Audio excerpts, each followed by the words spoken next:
Hi! Welcome to panel discussion. యాక్చువల్‌గా ఇవాళ topic ఏంటంటే, నిన్న బీహార్‌లో జరిగినటువంటి పోలీసుల లాఠీ చార్జ్ అంటే ఏదైతే నిరసన జరిగిందో అక్కడ, ఆ నిరసనలో యాక్చువల్‌గా ఎందుకు జరిగిందంటే, Bihar public service commissioner teachers పోస్టులకు సంబంధించి చేపట్టినటువంటి ఆ ఉద్యోగాల విషయంలో తలెత్తిన వివాదం గాని, నిరుద్యోగుల సమస్యలు, పేపర్ లీక్ సమస్యలు గాని, ఈ సమస్యల్లో పాల్గొనేందుకు ఏంటంటే, నిరసన చేపట్టేటటువంటి నిరుద్యోగులు, ఉద్యోగార్థులు వీళ్ళందరూ గూడా బీహార్ సీఎం సామ్రాట్ చౌధరి నివాసాన్ని చుట్టుముట్టేటటువంటి ప్రయత్నం చేసినప్పుడు పోలీసులు అక్కడ లాఠీ చార్జ్‌ని గూడా చేయటం జరిగింది. సో, ఈ లాఠీ చార్జ్‌లో భాగంగా ఒక విషయం ఏంటంటే, ఒక చిన్న పిల్లాడు, చిన్నారి 6 ఏళ్ల పిల్లవాడు, ఆదిత్య కుమార్ అనేటటువంటి పిల్లవాడు, అతను గూడా అక్కడున్నాడు. సో, అతను గూడా అక్కడ ఉండేటప్పటికి అతన్ని చొక్కా పట్టుకొని పోలీసులందరూ తీసుకెళ్ళటం అనేది వీడియో వైరల్ అయింది. సో, చిన్న పిల్లోడని కూడా చూడకుండా ఈడ్చుకెళ్తున్నారు. పోలీసులు వాడిని గూడా అరెస్ట్ చేస్తున్నారని జెప్పి నెటిజన్‌లు తీవ్రంగా ఆగ్రహం వ్యక్తం చేసిన వెంటనే బీహార్ పోలీసులు రెస్పాండ్ ఏమిచ్చారంటే, మేము అరెస్ట్ చేయలేదు. యాక్చువల్‌గా వాళ్ళ తల్లిని, అతన్ని మహిళలు, పిల్లలకి హక్కులకు సంబంధించి మేము అక్కడి నుంచి డిఫెన్సివ్‌గా ఉండటానికి వాళ్ళకి ఎటువంటి ప్రమాదం, హాని జరగకుండా ఉండటానికి మేము పక్కకు తీసుకొచ్చామని చెప్పటం చూసాం. సో, ఆ బాలుడి యొక్క ఇంటర్వ్యూ గూడా మీడియా ఛానెల్స్ అన్ని తీసుకున్నప్పుడు అతని యొక్క రెస్పాన్స్ కూడా చాలా విచిత్రంగాను, చాలా ఆశ్చర్యకరంగాను అనిపించింది. ఎందుకంటే అతను నేను అవసరమైతే ఈరోజు మా అమ్మ, నాన్న ఎదుర్కొనేటటువంటి సమస్య ఏదైతే పేపర్ లీకులున్నాయో, అది రేపొద్దున నేను పెద్దయిన తర్వాత కూడా ఆ పేపర్ లీకులయ్యే పరిస్థితి వస్తే ఎట్లా? అవసరమైతే ఆహ్, తోట నా మీద నా గుండెల్లో వేయండి అన్నట్టుగా వాడు చిన్న పిల్లోడు మాట్లాడటం అనేది చాలా ఆశ్చర్యం కలిగించింది. సో, దీనికి సంబంధించి అసలు పిల్లలకి అంత పెద్ద మాటలు వస్తున్నాయి. ప్లస్ పిల్లలకి రాజకీయాలు అవసరమా? ఎప్పటినుంచి అవసరము? ఇలాంటి విషయాల మీద మనం చర్చించే ప్రయత్నాన్ని చేపట్టాం. సో, ఇందులో భాగంగా మనకి వీఎస్ రావు గారు సైకాలజిస్ట్ మనతో పాటున్నారు. అదేవిధంగా రిషి కుమార్ గారు గూడా మనతో పాటున్నారు. సో, ఆయన గూడా ప్రముఖ సైకాలజిస్ట్. అదేవిధంగా శివచందన గారు సైకాలజిస్ట్ మనతో పాటున్నారు. ఓకే. సో, ప్యానెల్‌లో పాల్గొన్నటువంటి గెస్ట్స్ అందరికీ గూడా welcome to square talks. Thank you so, sir. Thank you. So, first VS Rao గారు మీతో స్టార్ట్ చేస్తాను. విషయం ఏంటంటే ఇప్పుడు మీరంతా విన్నారు. బీహార్‌లో నిన్న 6 ఏళ్ల చిన్నారి ఇచ్చిన సమాధానం గాని, అతను ఓకే. వైరల్ అయినటువంటి వీడియో విషయం గాని మీరు విన్నారు. సో, చిన్న వయసులో ఇంతింత పెద్ద మాటలు, ఇంత రాజకీయాల్లోకి అతని మాటలు, అవసరమైతే బీహార్ సీఎం రాజీనామా చేయాలని చెప్పేసి చెప్పటం, ఇవన్నీ గూడా మీడియా చిత్రీకరించింది. సో, ఓవరాల్‌గా మీ విశ్లేషణ ఏంటి దీని మీద? నమస్తే అండి. నేను కూడా ఆ వీడియో చూశానండి. ఆ పిల్లవాడు చాలా ధైర్యంగా మాట్లాడుతున్నాడు. చాలా ఉత్సుకతతో ఆ ధర్నాలో పాల్గొన్నాడు. దీనికి కారణం ఏంటంటే మనం సైకాలజీ పరంగా చూసుకుంటే ఈ 6 ఏళ్ల వయసు అనేది ఏంటంటే వాళ్ళ బ్రెయిన్ ఎదిగే క్రమం అండి అది. బ్రెయిన్ తర్వాత ముఖ్యంగా ఫ్రంటల్ లోబ్ అనేది ఉంటుందన్నమాట. ఓకే. ఫ్రంటల్ లోబ్ ఎక్కువగా ఒక సీఈఓ లాగా పనిచేస్తుందన్నమాట బ్రెయిన్‌కి. హ్మ్.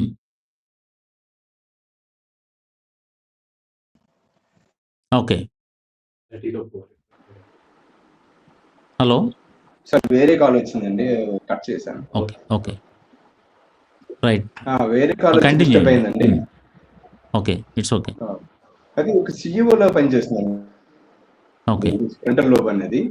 ఈయనేంటంటే స్వతంత్రంగా ఉండాలి అనుకునేటువంటి ఈయన ధర్నాలో పాల్గొనేటప్పుడు అందరూ కేరింతలు కొడతా ఉంటుంటారన్నమాట. అందరూ ఆయన్ని ఎంకరేజ్ చేస్తున్నారు. ఎంకరేజ్ చేస్తుంటే వీళ్ళు ఆ స్వతంత్రతలో ఒక గుర్తింపు హ్మ్. కోసం వాళ్ళు ఆరాటపడతా ఉంటుంటారన్నమాట. ఈ హ్మ్. గుర్తింపుకి ఆరాటపడుతున్న క్రమంలో హ్మ్. వాళ్ళేంటంటే డాక్యుమెంట్ అనేది రిలీజ్ అవుతుంది వీళ్ళకి. ఆ డాక్యుమెంట్ ఎప్పుడైతే రిలీజ్ అవుతుందో ఇంకొంచెం ఉత్సుకతతో అందులో పాల్గొంటున్నాడు. కాకపోతే హ్మ్. ఇక్కడ ఈయన మాటలు విన్నాను ఏంటంటే నేను భయపడను. లాఠీ చార్జ్ చేసినా భయపడను. లేదంటే వాళ్ళు అరెస్ట్ చేసినా నేను భయపడనని ధైర్యంగా చెప్తున్నాడు. దీనికి కారణం హ్మ్. ఏంటంటే అండి ఒక ఏజ్ దాటిన తర్వాత అదే ఒక 25,000 వ్యక్తికి అరెస్ట్ చేసి కొడతామన్నారనుకోండి. వాళ్ళకి లాఠీ చార్జ్ తీవ్రత ఎలా ఉంటుందనేది తెలుసు. అరెస్ట్ చేసి వాళ్ళ భవిష్యత్తు ఎలా పాడవుతుందనేది తెలుసు. ఈయనకి అంత అవగాహన అనేది ఉండదండి. ఈ చిన్న వయసు అంత అవగాహన అనేది ఉండదు. అది ముఖ్యమైనటువంటి కారణం అన్నమాట. సో, ఈ హ్మ్. ఫ్రంటల్ లోబ్ ఇంకా ప్రాథమిక స్థాయిలో ఉంది. దీని అర్థం ఏంటంటే 25 ఏళ్ళు దాటితే గాని ఫ్రంటల్ లోబ్ పూర్తి స్థాయిలో మనకి సాధారణంగా దాని యొక్క పనితీరు క్రమంలోకి రాదు. ఇది ప్రాథమిక స్థాయిలో ఉంది. సో, ఆ విడుదలైనటువంటి ఆ డాకుమెంట్‌కి ఆయన ఎగ్జైట్ అయ్యి ఆ తీవ్రత, జైల్లో ఉండే తీవ్రత తెలియక ఆయన అట్లా మాట్లాడుతున్నాడండి. ఓకే. వావ్! సో, మనకి పిల్లలకైతే రాజకీయాలు అవసరమే కదా జనరల్‌గా. ఎందుకంటే గొప్ప గొప్ప నాయకులందరూ గూడా విద్యార్థి స్థాయి నుంచి ఒక స్థాయికొచ్చిన వ్యక్తులు. సో, ఉద్యమాలు గూడా విద్యార్థి స్థాయి నుంచే యెస్ సార్. చాలామంది ఉద్యమ నాయకులుగా పరిణితి చెందిన వయస్సు. కాకపోతే ఏంటంటే మీరు చెప్పే అనాలిసిస్ ఏంటంటే ఇంకా అతనికి పూర్తిగా తెలీదు గాబట్టి ఆ విధంగా మాట్లాడుతున్నాడు. సో, అదంతా గూడా అతనికి మాబ్ ఏదైతే క్రౌడ్ ఉందో ఆ క్రౌడ్ వల్ల అతను అట్లా ఇన్‌స్పైర్ అయ్యి మాట్లాడుతున్నాడనేది. Yes sir. అంతేనా? యెస్. యెస్. యెస్. ఆ డోపమైన్ ఆయన చేత అట్లా ఎంకరేజ్ చేస్తుందన్నమాట. అందులో ఆయన గుర్తింపును కోరుకుంటున్నాడన్నమాట. ఆ 6 ఏళ్ల వయసు పిల్లలు గుర్తింపును కోరుకుంటుంటాడు. ఆ హ్మ్. గుర్తింపుకి ఆయన ఎక్సైట్ అయ్యి చేస్తున్నాడన్నమాట. ఓకే. రైట్. శివచంద్ర గారు మీరు చెప్పండి. ఇక్కడ ఏంటంటే తల్లిదండ్రులు వాళ్ళని వాళ్ళ యొక్క భావజాలం, తల్లిదండ్రుల యొక్క ఆ ఎమోషనల్ పరిస్థితిని బట్టి పిల్లోడు అట్లా మాట్లాడుతున్నాడా? లేకపోతే పిల్లోడికి ఏదైనా కాస్తో కూస్తో ఈ 6 ఇయర్స్ టైమ్‌లో ఏమన్నా మెచ్యూరిటీ ఉంటుందంటారా అసలు? ఆ! ఇక్కడ మనం ఫస్ట్ అర్థం చేసుకోవాల్సిన విషయం ఏంటంటే, ఒక 6 ఇయర్స్ కిడ్‌ని మనం తీసుకుంటే, అతని ప్రపంచం ఎంత ఉండే అవకాశం ఉంటుంది.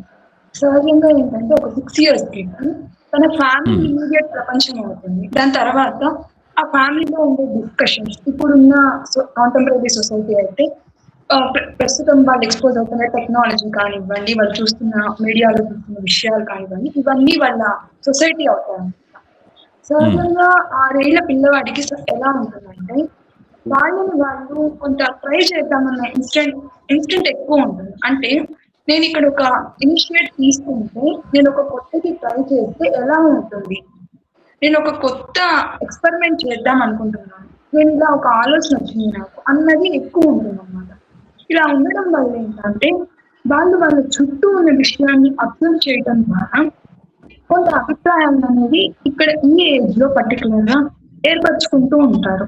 ఈ క్రమంలో ఏమవుతుందంటే, వాళ్ళు ఏర్పరుచుకున్న అభిప్రాయాలు ఏవైతే ఉన్నాయో, వాటిని వాళ్ళు అసెస్ చేసే విధానం చాలా లిమిటెడ్ ఇన్ఫర్మేషన్‌తో ఉంటుంది. అంటే వాళ్ళకి తెలిసిన ప్రపంచము, వాళ్ళకి తెలిసిన ఇన్ఫర్మేషన్ అనేది ఈ ఏజ్‌లో పర్టిక్యులర్‌గా లిమిట్ అయి ఉండడం వల్ల ఏంటంటే, వాళ్ళు ఏది నమ్ముతున్నారో దాన్ని స్ట్రాంగ్‌గా బిలీవ్ చేస్తారు. అంటే కరెక్ట్ నేను ఇలా అనుకుంటున్నాను. నా చుట్టూ ఈ ప్రపంచం ఉంది. దానిలో ఇలాంటి మాటలు నేను వింటున్నాను.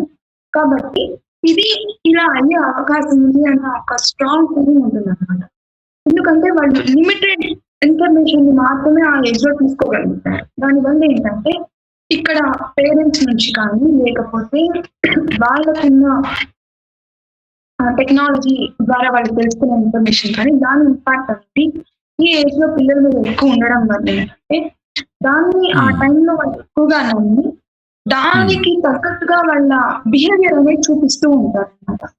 దీనివల్ల ఏమవుతుందంటే చూసే వాళ్ళకెలా ఉంటుందంటే ఇంత మెచ్యూర్డ్‌గా లేకపోతే ఇంత చిన్న ఏజ్‌లో ఇలాంటి మాటలు మాట్లాడుతున్నాడు అన్నట్టుగా ఉంటుంది. కాకపోతే ఇక్కడ అర్థం చేసుకోవాల్సింది ఏంటి అంటే, తను మాట్లాడుతున్న ప్రతిదీ కూడా అది తనకి సంబంధించిన అంటే తన ఓన్ కాగ్నిటివ్ స్కిల్స్ డెవలప్ అవ్వడం వల్ల వచ్చిందా? లేకపోతే తన ఇమ్మీడియేట్ సొసైటీ నుండి అక్కడ అబ్జర్వ్ చేసి తీసుకున్నాడా అనే విషయం మనం ఫస్ట్ ఇక్కడ ఐడెంటిఫై చేయాలన్నమాట. ఎప్పుడైతే అది మనం హ్మ్. ప్రాపర్‌గా ఐడెంటిఫై చేయగలుగుతామో, ఈ విషయాన్ని మనం డీప్‌గా అనలైజ్ చేయడంలో మనకి బాగా హెల్ప్ అవుతుందన్నమాట. అది. ఇప్పుడు స్ట్రాంగ్ ఒపీనియన్స్ ఈ వయసులో ఏర్పడతాయా? జనరల్‌గా రాజకీయ పార్టీల గురించి గాని, లేకపోతే రాజకీయాల గురించి కానీ ఒకటి. రెండోది అసల ఆ ధైర్యం చూస్తుంటే యాక్చువల్‌గా అంటే ఏంటి తూటాలు కాల్చండి, నేనే ముందు నిలబడతా అని ఒక 6 ఏళ్ల ఒకటో తరగతి చదువుతున్న బాలుడు మాట్లాడుతున్న పరిస్థితి. సో, దానికి ఎట్లా అతని సైకాలజీ ఎలా ఉంటుంది? ఇక్కడ మనం కొంత డిఫరెన్షియేషన్ అనేది చేసుకోవాలి. ఎందుకంటే మీరు హ్మ్. ధైర్యం అనే వర్డ్ యూజ్ చేశారు. ధైర్యం అనేది మనం తీసుకోవడానికి ముందు ఏంటంటే, అసలు హ్మ్. ఈ ఏజ్‌లో పిల్లలకి కాన్సిక్వెన్సెస్ తెలిసే అవకాశం ఉందా? అంటే ఈ పర్టిక్యులర్ ఒక టాస్క్ నేను చేసినప్పుడు, ఒక ఇనిషియేట్ నేను తీసుకున్నప్పుడు, దానివల్ల వచ్చే నెగెటివ్ కాన్సిక్వెన్సెస్ ఏంటి అనే విషయం, పిల్లలకి ఎంత అవగాహన ఉంది అనే విషయం మనం ఫస్ట్ అర్థం చేసుకోవాలన్నమాట. అది తెలియనప్పుడు హ్మ్. ఏంటంటే సహజంగా పిల్లలు కాన్సిక్వెన్సెస్ ఏమవుతాయో మీకు తెలీదు కాబట్టి భయం ఉండదు. భయం లేనప్పుడు ఏంటంటే సహజంగా ఎవరైనా కూడా కొంచెం ధైర్యంగా కనిపిస్తారు. కాబట్టి మనం ఇప్పుడు ఈ పర్టిక్యులర్ కేస్‌లో ఆ పిల్లవాడి మాటని అది ధైర్యము లేదంటే ఒక బ్రేవరీ కింద చూడటం కంటే కూడా అతను ఉన్న స్థితి ఏంటి అనేది మనం ఫస్ట్ ఐడెంటిఫై చేసినప్పుడు దాన్ని ఒక హైలీ గ్లోరిఫైడ్ ఇష్యూగా చూడకుండా ఉంటాం అన్నమాట. ఎందుకంటే ఇది అంత ముఖ్యం ఎందుకంటే ఒకవేళ మనం పొరపాటున దాన్ని హైలీ గ్లోరిఫై చేసి ఆ అబ్బాయి చాలా బాగా మంచిగా డెసిషన్ తీసుకున్నాడు, గట్టిగా మాట్లాడుతున్నాడు అన్నట్టు ఇంటరెక్టింగ్ గా పేరెంట్స్ కానీ సొసైటీ కానీ సోషల్ మీడియాలో కానీ మాట్లాడినప్పుడు ఏమవుతుందంటే ఆ పిల్లవాడికి ఆ ఎవరైతే మాట్లాడుతున్నారో అది స్ట్రాంగ్ గా రిజిస్టర్ అయ్యే అవకాశం ఉంది అనమాట. ఎందుకంటే ఈ ఏజ్ లో ఎక్స్పీరియన్స్ అయ్యే ప్రతి విషయం కూడా వాళ్ళ లైఫ్ ని చాలా లాంగ్ రన్ లో ప్రభావితం చేస్తాయి. కాబట్టి ఈ ఏజ్ లో తను తీసుకున్న ఇనిషియేట్, అది తనకు తెలిసి కానీ తెలియక కానీ తీసుకున్న ఇనిషియేట్ ఏదైతే ఉందో దాన్ని ఓవర్ గా గ్లోరిఫై చేసి పాజిటివ్ రైట్. ఇదర్ నెగిటివ్ ఎటువైపు చేసినప్పటికీ కూడా ఆ అబ్బాయి మీద హ్మ్. ఎక్కువ నెగిటివ్ ఇంపాక్ట్ అనేది ఫ్యూచర్ లో ఉండే అవకాశం. రైట్. అగ్రీ.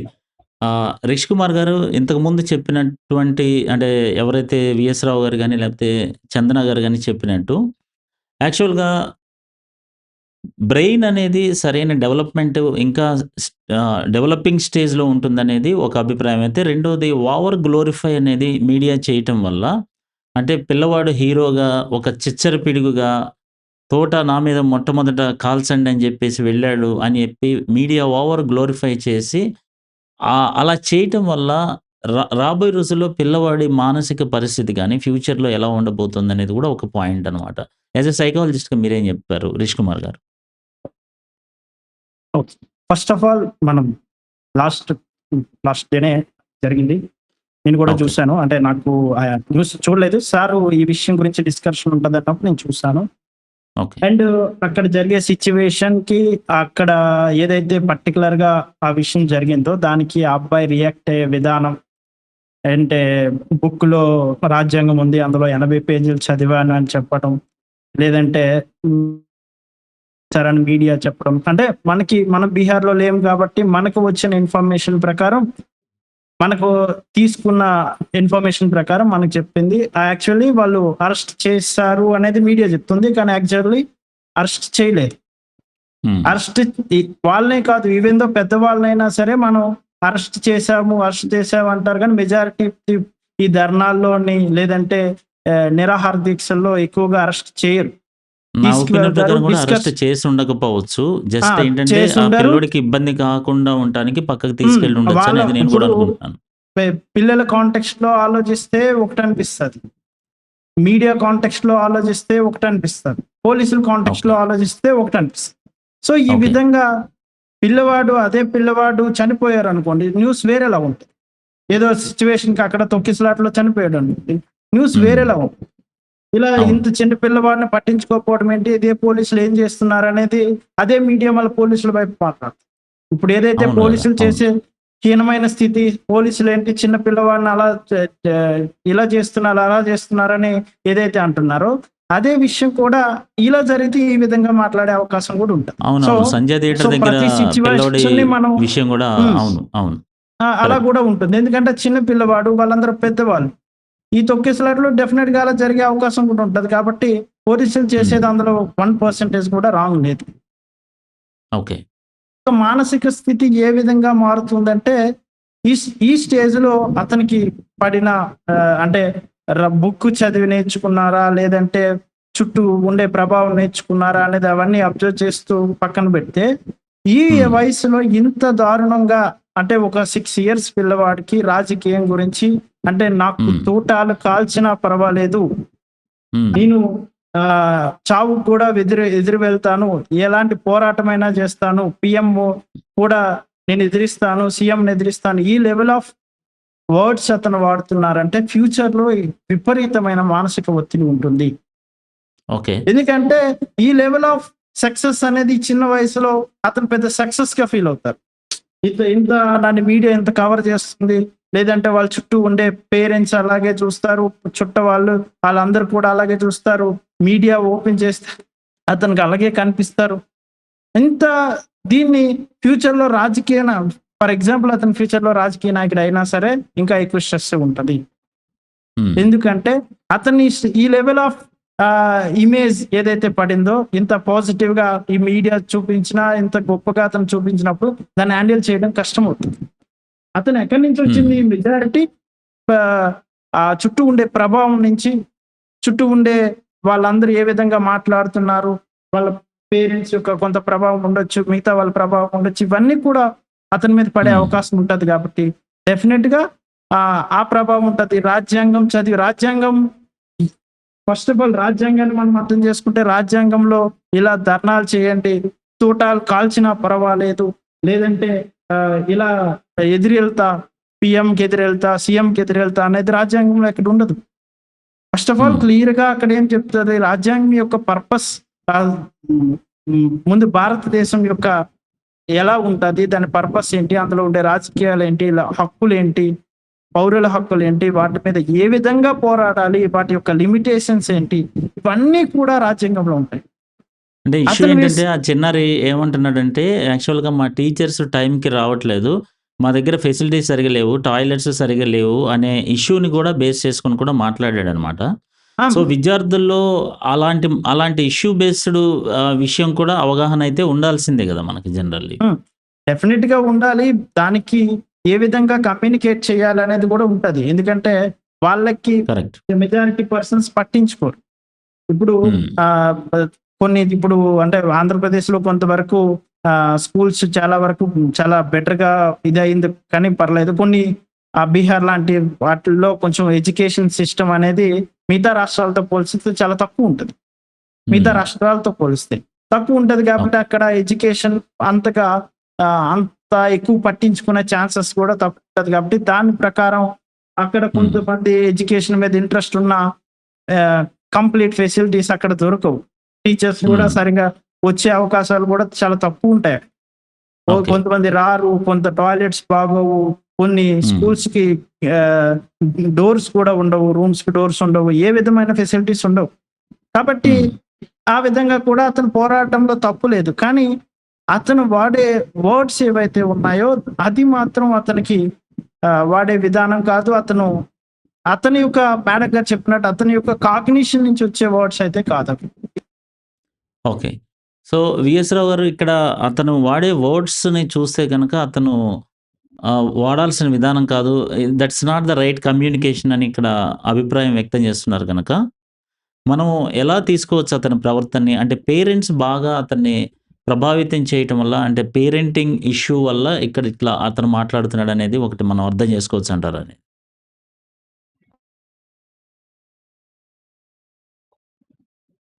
హలో విఎస్ రావు గారు. ఓకే, రైట్, మళ్ళీ తీసుకుందాం. అంటే చందన గారు మీరు చెప్పండి, యాక్చువల్గా పేరెంటింగ్ ఇష్యూ ఏమన్నా కనబడుతుందా? ఎందుకంటే ఇంత పెద్ద పెద్ద డైలాగ్స్, ఇంత పెద్ద పెద్ద మాటలు మాట్లాడుతున్నాడంటే ఇష్యూ వరకు ఓకే, అక్కడ టాయిలెట్స్ లేవనో లేకపోతే టీచర్స్ టైంకి రావట్లేదని ఇష్యూ వరకు ఓకే, కానీ బట్ తన మాటలు అంటే కమ్యూనికేషన్ వరకు మనం చూసుకుంటే అంటే పేరెంటింగ్ ఇన్ఫ్లుయెన్స్ ఎక్కువ ఉన్నట్టు మనం అర్థం చేసుకోవచ్చు అంటారు అనేది. ఖచ్చితంగా పేరెంటింగ్ ఇన్ఫ్లుయెన్స్ అనేది ఈ కేసులో బలంగా ఉండే అవకాశం ఉంది. ఎందుకంటే సహజంగా పిల్లలకి వాళ్ళకంటూ కొంత అభిప్రాయాలు ఉంటాయి. ప్రతి ఏజ్ లో కూడా, అంటే ఏజ్ తో సంబంధం లేకుండా ప్రతి ఇండివిజువల్ కూడా వాళ్ళకి తెలిసిన ప్రపంచంలో వాళ్ళు కొన్ని అభిప్రాయాలు అనేవి ఏర్పరచుకుంటూ ఉంటారు. బట్ ఎక్స్ప్రెస్ చేసే విధానం అనేది వాళ్ళు నేర్చుకుంటారు అనమాట. నేర్చుకోవడం అనేది సహజంగా ఎక్కడ స్టార్ట్ అవుతుంది? ఇంట్లో స్టార్ట్ అవుతుంది.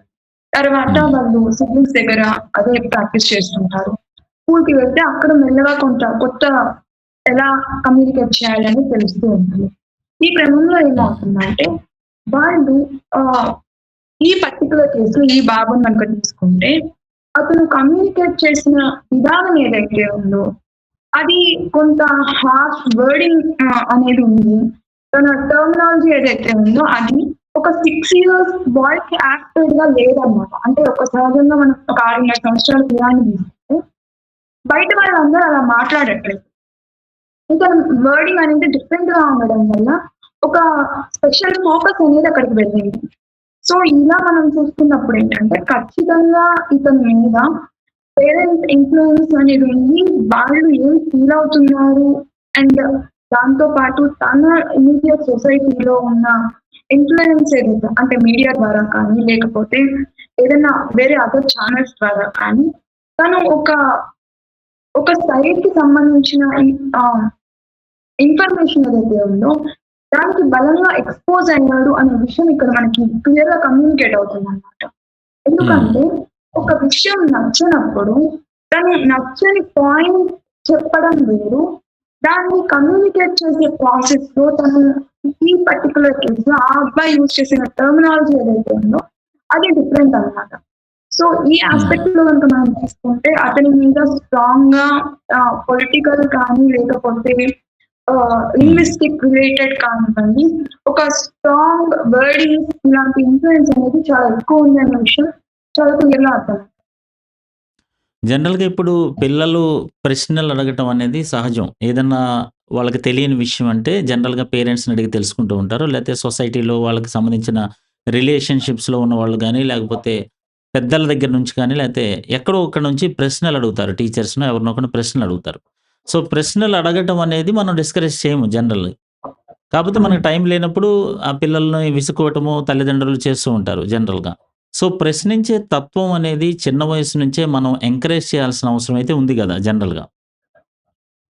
ఇక్కడ ప్రశ్నించే తత్వాన్ని ప్రతి ఒక్కళ్ళు ఎంకరేజ్ చేయాలి. అది చిన్నప్పటి నుంచే ఉంటే అది చాలా మంచిదన్నమాట. కానీ ప్రశ్నించే తత్వం వేరు, ప్రశ్నించే విధానం వేరు. 2 డిఫరెంట్ ఉంటాయి. ప్రశ్నించే ఓకే. తత్వాన్ని ప్రతి ఒక్కళ్ళు ఎంకరేజ్ చేయాలి. దాన్ని ప్రతి ఒక్కళ్ళలో క్యూరియాసిటీని పెంచాలి. ఇర్రెస్పెక్టివ్ ఆఫ్ ఏజ్ మనం ఇది చేయాలి. కానీ ప్రశ్నించే విధానం ఏదైతే ఉందో, దాన్ని ఖచ్చితంగా మనం పిల్లలకి ప్రాపర్ ఏజ్‌లో, ప్రాపర్ ఛానెల్ ద్వారా నేర్పించినప్పుడు ఏమవుతుందంటే, వాళ్ళ ఔట్‌కమ్ అంటే వాళ్ళు అడిగే విధానం ఏదైతే ఉందో, అది కొంత ఎక్స్‌టర్నల్ అటెన్షన్‌ని గ్రాబ్ చేయడము, లేదంటే కొంత రిజెక్షన్‌ని గానివ్వండి, లేకపోతే హై హ్మ్. ఎంకరేజ్‌మెంట్‌ని గానివ్వండి, ఇలా తీసుకురావడం అనేది జరుగుతుంది. So, okay. ప్రశ్నించే తత్వాన్ని ఎవరు కించపరచట్లేదు. అది ఖచ్చితంగా ప్రతి ఒక్కళ్ళలో మనం ఎంకరేజ్ చేయాలి. ఇక్కడ విధానం అనేది హైలైట్ అవ్వాల్సిన విషయం అన్నమాట. హ్మ్. రైట్ రిష్ కుమార్ గారు. ఇప్పుడు మీరన్నట్టు చైల్డ్ యొక్క సైకాలజీ ఇదే విధంగా వెళ్తూ ఉంటే గనక, అంటే మామూలుగా రేపొద్దున అతను ఎవరైనా గుర్తుపడతారు. అతను స్కూల్‌కెళ్ళినప్పుడు మనని వీడే చాలా బాగా అడిగాడని చెప్పి తోటి ఫ్రెండ్స్ అంటూ ఉంటారు. లేపోతే అటెన్షన్ ఉంటుంది అతనికి బాగా. ఓకే. హ్మ్. సో, దానివల్ల అతను ఏమైనా రాబోయే రోజుల్లో గూడా దీన్నే ఎంకరేజ్ చేసి ఇట్లా నిరసనలో పాల్గొని సో, అతని ఫ్యూచర్ ఎమోషనల్ హెల్త్ ఎలా ఉండొచ్చనేది. అదే అంటున్నానండి. ఇక్కడ ఆ ఏజ్‌లో అతనికి వచ్చిన సక్సెస్ వచ్చే విధానం తన కాగ్నిషన్‌తో మెజారిటీ రాలేదు.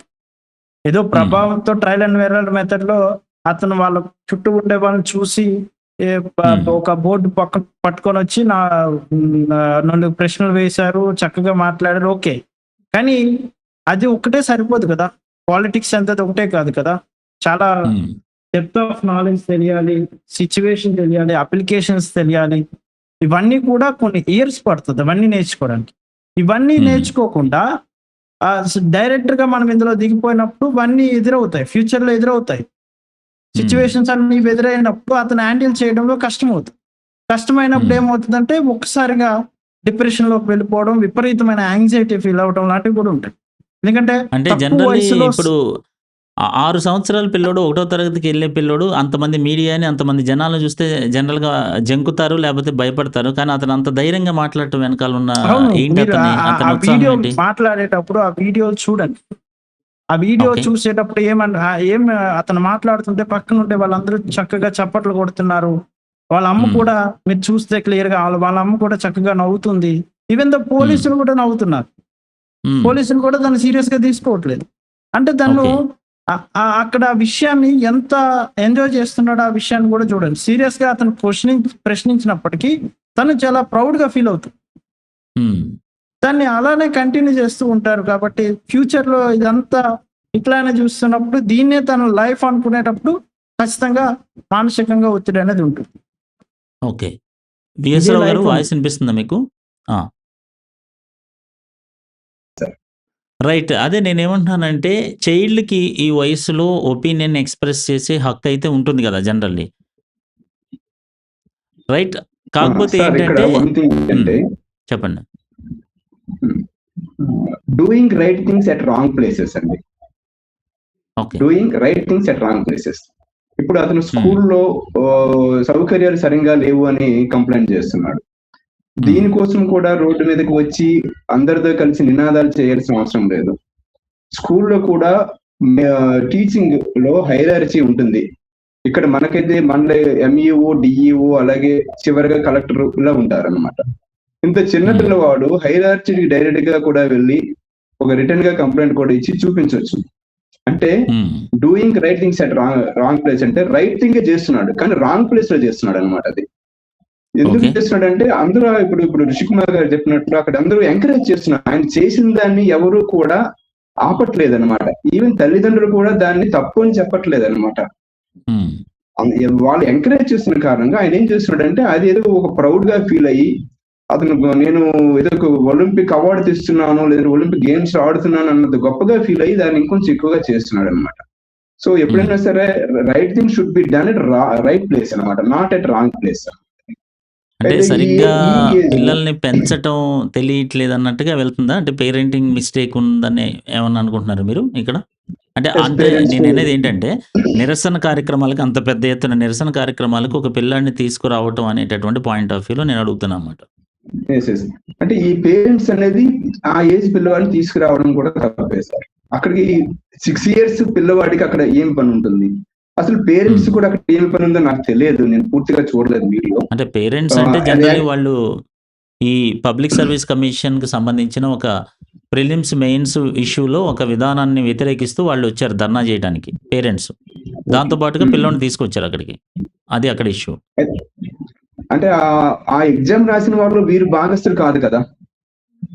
అంటే వీళ్ళు ధర్నా చేయడానికి వచ్చారు అక్కడ. వీళ్ళు బాధితులు వచ్చారు కానీ ఎవరు ప్రేరేపణతో వచ్చారు? వీరు ఈ తల్లిదండ్రులు ఏమైనా ఆ భార్య గాని భర్త గాని ఆ ఎగ్జామ్ లో పార్టిసిపేట్ అయ్యి అక్కడ జరిగిన అన్యాయానికి గురయ్యారా అన్నది ప్రశ్న. అవును వాళ్ళు గురయ్యారు. అదే నేను చెప్పేది. ఓకే, వారికి జరిగిన అన్యాయానికి వారికి అడిగే హక్కు ఉండొచ్చు. అది కూడా ఒక ప్రాపర్ వేలో ఉంటుంది. ఒక ధర్నాకి వచ్చినా సరే ఆ పిల్లవాడిని తీసుకొచ్చే అవసరం అయితే లేదు. అది పిల్లవాడికి ఇలాంటివి ఎంకరేజ్ చేస్తుంటే పెద్ద అయ్యాక ఇలాంటివి ఇంకొంచెం ఎక్కువయ్యి వాడు సమాజానికి విపరీత దిశలో వెళ్ళే ఎదిగే క్రమం ఉంటుంది అనమాట. అది మంచిది కాదనమాట. ఆ ఏజ్ నుంచి ఒకటి ఉంది, మొక్కే వంగునది మానే వంగున అని అంటారు. చిన్నప్పటి నుంచి మన బ్రెయిన్ ని ఏ విధంగా సాన పెడతామో పెద్ద అయ్యాక అదే విధంగా వాళ్ళు ప్రవర్తిస్తారనమాట. సో వీళ్ళకి ఏజ్ లో ఏంటంటే క్యూరియాసిటీ అనేది ఎక్కువ ఉంటుందండి. క్యూరియాసిటీ అంటే ఏంటంటే ఏదైనా నేర్చుకోవాలి, తెలుసుకోవాలి, చేయాలి అనేటువంటి ఆ క్యూరియాసిటీ ఎక్కువ ఉంటుంది, ఆ కుతూహలం ఎక్కువ ఉంటుంది. అదే విధంగా అనుకరణ అనేది చేస్తుంటారు. సమాజంలో ఉన్న పరిసర ప్రాంతాల్లో పక్క వాళ్ళు ఏం చేస్తున్నారో దాని అనుకరణ కూడా చేసి ముందుకు వెళ్తూ ఉంటుంటారు. సో ఈ క్యూరియాసిటీలో ఏంటంటే నేను ఏదో చేస్తున్నాను చెయ్యాలి అన్నది. ఫర్ ఎగ్జాంపుల్ నేను బాగా చదువుకోవాలి అనే క్యూరియాసిటీ మంచిది. సైకాలజీ ప్రకారం నేను కూడా ఒకసారి ఒక క్లాస్ లో ఒక ప్రొఫెసర్ మేడంతో అడిగారు నాకు curiosity anxiety which is good అనేసి. అడిగితే నేను కుతూహలంతో క్యూరియాసిటీ అనేది మనిషికి ఉండాలి, క్యూరియాసిటీ లేకపోతే మనిషి ఎందుకు పనికిరాడు అని నేను ఎంఎస్సీ సైకాలజీ క్లాస్ లో చెప్పాను ప్రొఫెసర్ మేడంకి. ఆమె ఏమన్నారంటే రేపు మీ అబ్బాయి బాంబులు తయారు చేయడము లేదంటే పిస్టల్స్ తయారు చేయడము వీడియో చూసి అక్కడ క్యూరియాసిటీ పెంచుకొని దాన్ని అదే విధంగా పెంచుకొని అలా వెళ్తే అది కరెక్టా కాదా అని అడిగారు అప్పుడు అన్నారు. అప్పుడు నాకు అర్థమైంది, ఎస్ మేడం కరెక్టే. అంటే నేను పాజిటివ్ వేలో ఆలోచించాను కానీ నెగిటివ్ వేలో కూడా క్యూరియాసిటీ అనేది ఉంటుంది. ఆ క్యూరియాసిటీ అనేది పాజిటివ్ వేలో వెళ్తే మంచిది, నెగిటివ్ వేలో వెళ్ళకూడదు. అతను రాజ్యాంగం మీద చదివాడని చెప్పారు 80 పేజీలో, చాలా మంచి విషయం. అంటే అక్కడ జ్ఞానాన్ని పెంపొందించుకునే విధంగా ఉండాలి తప్ప తప్పుడు మార్గంలో ఉపయోగించే విధంగా తప్పుడు మార్గంలో ప్రదర్శించే విధంగా ఉండకూడదు అనమాట. సో ఈ క్యూరియాసిటీని సరైన మార్గంలో తీసుకెళ్లాలనేది నేను చెప్తున్నానండి. అంటే ఇప్పుడు పొలిటికల్ పార్టీలు జనరల్గా మీటింగ్స్ ఏర్పాటు చేసినప్పుడు చిన్న చిన్న పిల్లల్ని తీసుకొచ్చి వాళ్ళ పార్టీ వాళ్ళని పొగిడించుకోవటం, వేరే వాళ్ళ పార్టీ వాళ్ళని తిట్టడం ఇట్లాంటివి చూస్తున్నాం కదా జనరల్లీ మనకి ఏపీలో కానీ తెలంగాణలో కానీ ఎక్కడైనా సరే చూస్తున్నాం. సో మన పార్టీ వేరే పార్టీ వాళ్ళని తిట్టడం అట్లా అప్పుడు మొత్తం అందరూ చప్పట్లు కొట్టడం అట్లా చూస్తున్నాం కదా. సో అలాంటప్పుడు మరి జనరల్లీ పిల్లలకి రాజకీయాలు చిన్నప్పటి నుంచి రావాలి, వాళ్ళకు కూడా ప్రశ్నించే తత్వం ఉండాలి, వాళ్ళకు కూడా సమాజం పట్ల అవగాహన ఉండాలి, సమస్యలు ఇష్యూస్ మీద ఒక కమాండ్ ఉండాలనేది కదా ఇక్కడ పాయింట్. Yes sir. ఇక్కడ మనకి చూడండి, మన భారత రాజ్యాంగంలో ఏజ్ లిమిట్ అనేది ఉందండి. ఇది చాలా ముఖ్యమైనది. 18 సంవత్సరాలు దాటితే గానీ ఓటు హక్కే రాదనమాట. సో అలాంటి వారికి ఎందుకు 18 సంవత్సరాలు ఓటు హక్కు ఇచ్చారు? వాళ్ళ యొక్క బ్రెయిన్ ఎదుగుదల, పరిపక్వత ఆ ఏజ్ నుంచి ఒక క్రమంలో ఉంటుంది అనే ఉద్దేశంతో పెట్టారు. ఈవెన్ రాజకీయాలు, పొలిటికల్స్ ఇదేంటంటే మనకి ఇంత ముందు నేను చెప్పాను black and white thought pattern అని. వాళ్ళు ఏంటంటే వాళ్ళ పొలిటీషియన్స్ వాళ్ళ స్వలబ్ధి కోసం మాత్రమే ఏదైనా చేస్తారు తప్ప మన మంచి కోసం చేస్తారన్నది ఎంతవరకు అన్నది ప్రతి ఒక్కరూ విశ్లేషించి ఆలోచించుకోవాల్సిన అవసరం ఎంతైనా ఉందన్నమాట, ఆవశ్యకత. సో ఇక్కడ ఏంటంటే ఆ పొలిటికల్ లీడర్స్ చేసేదానికి వీళ్ళు ఏదో ఆశించి వెళ్తున్నారు తప్ప ఎంతవరకు నిజంగా పొలిటీషియన్ మీద అభిమానంతో వెళ్తున్నాడో, ద్వేషించే విధంగా వెళ్తున్నాడో అనేది మనకు తెలియదు. ఒకవేళ అతిగా ద్వేషించినా, అతిగా ప్రేమించినా సరే అది కూడా ఒక black and white thought pattern లోకి వెళ్తుంది అనమాట. సో సమాజానికి అవతల వ్యక్తులు మంచి చేస్తున్నారా లేదా చెడు చేస్తున్నారా ఆ పొలిటీషియన్ క్రమంలో ఆలోచించి ముందుకు వెళ్ళాలి తప్ప ఏదో పొలిటీషియన్ పిలిచాడు అని అభిమానంతోనో, ఇప్పుడు అభిమానం అనేది రకరకాలుగా ఉంటుంది, కులంతోనో, మతంతోనో, ప్రాంతంతోనో, లేదంటే ఈ పార్టీ నాయకుడు నాకు మంచి చేశాడా లేదా నాకు చెడు చేశాడనతో అతని వ్యక్తి ద్వేషాన్ని లేదా అభిమానాన్ని పెంచుకుంటుంటారు. సో ఇట్లా కాకుండా బ్యాలెన్స్డ్ గా ఆలోచించి వీరు వల్ల ఇతని వల్ల నాకు కానీ నాకు అంటే కులాలకు మతాలకు అతీతంగా ఇతను పని చేస్తున్నాడా లేదా అని ఆలోచించి వారికి సపోర్ట్ చేయాలి. ఇలాంటి విషయాలు పిల్లల్ని ఎట్టి పరిస్థితుల్లో కూడా ఎంకరేజ్ చేయడం కరెక్ట్ కాదు, సరైనది కాదు. ఈ విషయంలో పోలీసులు తీసుకెళ్లి చెప్పారు అంటే దానిలో సబబుగానే ఉంది. ఎందుకంటే ఆ ఏజ్ లో అది కరెక్ట్ అని కాదు. మీరు వెళ్ళి మీ యొక్క జ్ఞానాన్ని ఎక్కడైనా ప్రదర్శించండి, అది నిజంగా ఎంకరేజ్ చేసేది అనమాట. ఈ రాంగ్ వేలో ఎప్పుడు కూడా ప్రదర్శించకూడదు వాళ్ళ జ్ఞానాన్ని. రైట్. చందన గారు, ఇప్పుడు ఈ నిరసనలో ఇక్కడ ఈ ప్రాంతానికి పిల్లల్ని తీసుకురావటం అనేది అంటే మనం బాలల హక్కుల ఉల్లంఘన దిశగా కూడా చూడొచ్చా దీన్ని? ఖచ్చితంగా చూడొచ్చు. ఎందుకంటే చిల్డ్రన్ అనే వాళ్ళ సేఫ్టీ అనేది అంటే వాళ్ళు ఒక ఏజ్ రీచ్ అయ్యేంత వరకు 18 కొన్ని కేసెస్ లో ఉంటుంది, కొన్ని కేసెస్ లో 21 కూడా ఉంటుంది, కొన్ని కేసెస్ లో 16 అట్లా డిపెండ్ అవుతూ ఉంటుంది అంటే సిచ్యువేషన్ బట్టి. అలా ఇలాంటి కేసెస్ వచ్చినప్పుడు ఏంటంటే పిల్లల విషయంలో రెస్పాన్సిబిలిటీ అనేది అడల్ట్ ఉంటుంది అనమాట. అంటే ఈ కేసులో పేరెంట్స్ రెస్పాన్సిబిలిటీ తీసుకోవాలి. ఒక డేంజరస్ ఎన్వైరన్మెంట్ లోకి వీళ్ళు వెళ్తున్నప్పుడు అది పిల్లలకి ఎలా ఉంటుంది అనేది ముందు వీళ్ళు ఆలోచించుకొని అక్కడికి నా కిడ్నీ తీసుకెళ్ళొచ్చా లేదా అనేది ఫస్ట్ వీళ్ళు చూసుకోవాలి. వీళ్ళే అక్కడికి పిల్లవాడిని తీసుకెళ్లారు అంటే అక్కడ పేరెంట్సే వాళ్ళ కిడ్ సేఫ్టీ అనేది ఫస్ట్ వైలేట్ చేస్తారు అన్నమాట.